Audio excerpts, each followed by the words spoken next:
Verdadeira renovação na política brasileira.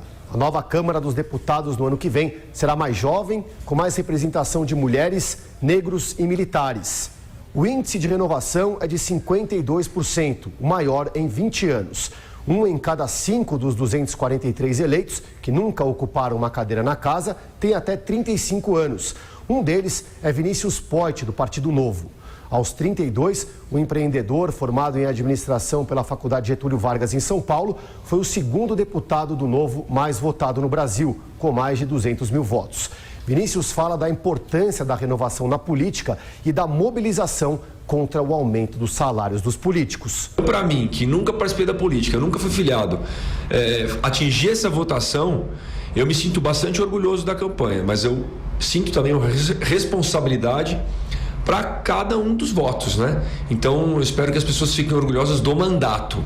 E podem ter certeza, e eu mostrei isso já no primeiro dia trabalhando contra o aumento do salário dos políticos, né? Chamaram as pessoas de o abaixo-assinado aí. O abaixo-assinado em que ele se refere já recolheu mais de 500 mil assinaturas e é para impedir o reajuste de 16% no salário dos parlamentares, inclusive que o próprio Vinícius Poit receberia. No dia da eleição, conforme os números da apuração foram sendo divulgados, eu recebi algumas ligações de gente dos bastidores da política. E eles me parabenizaram 2 vezes. Ganhei parabéns em dobro pelos resultados da eleição e pelo aumento de salário que eu receberia já no primeiro mês de mandato como deputado federal. É isso mesmo que você ouviu. Os caras querem reajustar o próprio salário em 16%. Por isso eu tô fazendo esse vídeo, para divulgar o abaixo-assinado contra esse absurdo, para que o Congresso não vote aumento de salário para político nenhum. Quem quiser participar pode acessar o canal do Vinícius no YouTube e clicar no vídeo abaixo-assinado. Para você ter uma ideia, esse reajuste somado ao aumento salarial para o judiciário e servidores vai custar aos brasileiros mais de 7 bilhões de reais. Com essa grana daria para cuidar de todos os casos de câncer, pelo menos do SUS, durante 2 anos. Mas Vinícius Poit e os outros jovens eleitos não terão vida fácil, até porque são mais de 513 deputados.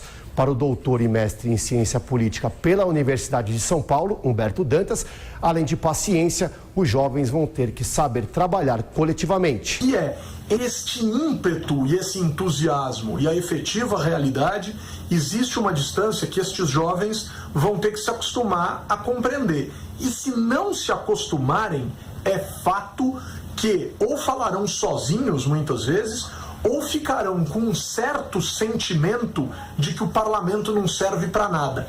Serve e muito, só que serve coletivamente. Esta geração mais jovem sabe o sentido do que é coletivo e sabe o sentido de coletivo quando este coletivo é formado por pessoas tão diferentes dela. Eu acho que esse é um desafio fantástico de aprendizado para esses jovens. Que esses jovens consigam mudar pelo menos um pouco da política tradicional do Brasil e que a população se mobilize para ajudá-los. Os jovens, claro, são sempre bem-vindos, né, professor? Mas de que forma será que eles conseguem articulação num Congresso Nacional, apesar de toda a renovação? Bem, são 513 deputados. Só lembrando, a nossa Câmara tem 513, a renovação realmente foi radical, né? Houve uma mudança muito grande. Partidos, por exemplo, o PSL tinha, o Partido Social Liberal, tinha um representante, agora tem 52. Isso nunca ocorreu na história, tal. É o segundo partido hoje. O PT caiu muito, mas continua como o primeiro com 56. Alguns quase que desapareceram. Basta ver o PSDB, a queda violenta do número de representantes, bem que vem ao longo das últimas eleições, né, desde 2002. Nesse quadro, o desafio vai ser para esses jovens parlamentares e para outros não tão jovens, mas pela primeira vez são parlamentares e tem bancadas, a de São Paulo, por exemplo, houve uma enorme renovação e haveria até mais se não tivesse a atual cláusula de desempenho, que levaria o PSL a ter em torno de mais 7 parlamentares, além dos que já elegeu aqui em São Paulo e tal. Então agora a questão é entender como é que funciona a Câmara dos Deputados, as comissões, como é que funciona a votação em plenário, com esse regimento. Vai ser uma briga por gabinetes, eu fico imaginando, viu?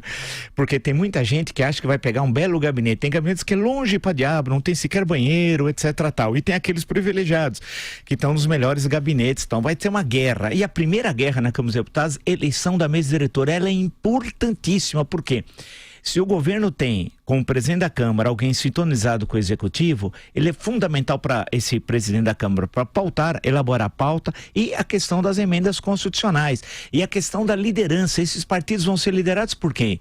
Tem partidos que imaginam, por exemplo, o PSL que vai ter 52 líderes. Não, vai ter um líder que vai falar em nome do partido. Vai ter disciplina partidária? São questões que são colocadas. E tem muita gente que imagina que é possível fazer muita coisa na Câmara. E não é possível fazer muita coisa. Há uma série de limitações. Tem tarefas que pertencem à Câmara dos Deputados. Tem outros que não é tarefa, não é da alçada da Câmara dos Deputados. Ou seja, vamos ver agora, mas vai ser legal. Independente do que ocorrer, vai ser melhor que a Câmara atual.